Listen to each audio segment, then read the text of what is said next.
Lawmakers on Capitol Hill are pressing for changes in the Paycheck Protection Program, saying that the government's $670 billion initiative has some flaws. So for more on that, we want to bring in Kerrigan, CEO and president of the Small Business and Entrepreneurship Council. And Karen, thanks so much for taking the time to join the show. There's a lot to talk about here just in terms of the cap that's been implemented with PPP and also some of the push here for more transparency. But I first want to start with the cap. So as the law stands right now, it requires 75% of the funds to go directly towards employee salaries and no more than 25% on rent, on mortgage interest, and utility payments in order for this loan to be forgiven. So just from your perspective, from who you've been talking to you think the cap is a mistake?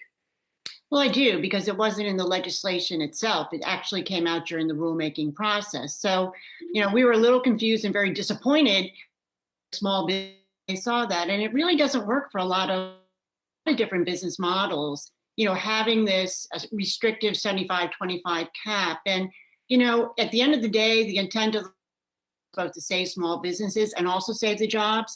So the workers themselves need a business to come back to.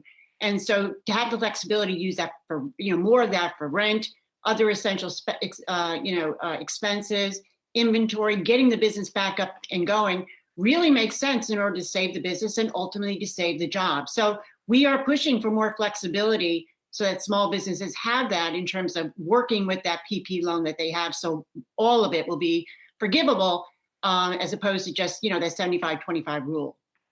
You mentioned you want more flexibility. It's interesting. Senator Schumer and Senator Cardin, they tried to pass, it failed, but they tried to pass legislation today to require public reporting on how the small business aid program is being dispersed. Do you think more transparency is needed?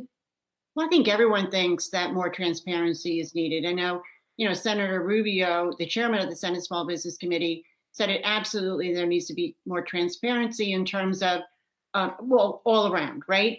But, we know that a lot of good things are happening. The longer the program goes down, the lower the average loan size. It's now just under $80,000. It was over $200,000 in the first tranche. So, there needs to be a lot more that we know about the program. And if we have a third tranche, we believe that some of the rules and some of the changes need to follow the data. And to have that data, you need more transparency. So yes, absolutely. Transparency is a really good thing, particularly when there's all this public money involved. Karen, from the small businesses that you're talking to, you mentioned that we could, in fact, have a third tranche. Do you think is more funding needed at this point from what we know? I know you're saying that we need more transparency to know exactly what's needed, but from some of the feedback that you're getting from these small businesses who have tried to apply for loans, were they successful and were they able to secure what they needed? Well, during the second tranche, a lot more small businesses were successful, right? I mean, there's just, the smaller loan sizes we've gone through the second tranche means that more small businesses are getting that money. But, there's never going to be enough money. And so there'll be probably some type of third tranche that comes out. But we're really pivoting now to what we could do to look at incentivizing and encouraging private sector investment, private capital markets to come in and be a solution to small businesses. And that's why we're very happy to see yesterday the SEC make a temporary rule change on crowdfunding that would allow regulation crowdfunding to be a lot more accessible, a little more affordable and effective for small businesses. So those are the types of things that we're looking at now, because we know that, whatever the government, it's not an endless, pool of money here, right?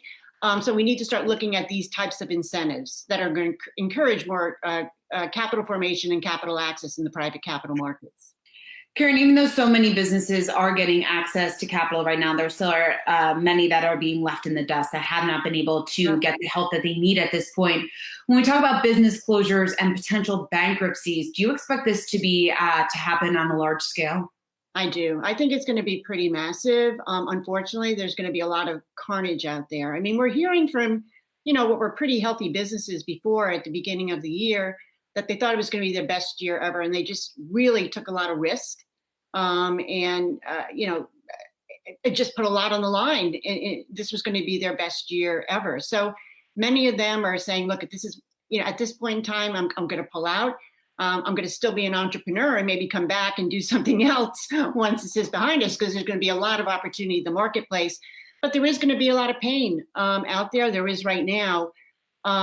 I can't tell you what the numbers are going to be, but I think it's going to be pretty shocking at the end of the day when we look at it and see the number of bankruptcies and business closures that happened. A lot happened during the financial crisis.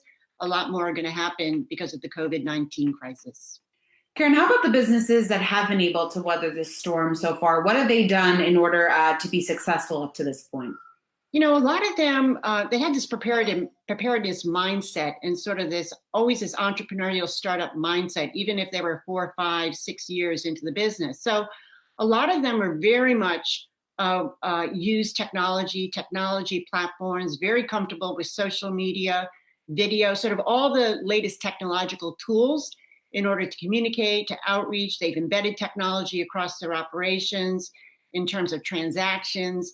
So those are the types of businesses that really were prepared going into this because it was easy for them to make more, advanced decisions on what they can do to drive revenues much more quickly and into their firms so that they can survive. So technology is key.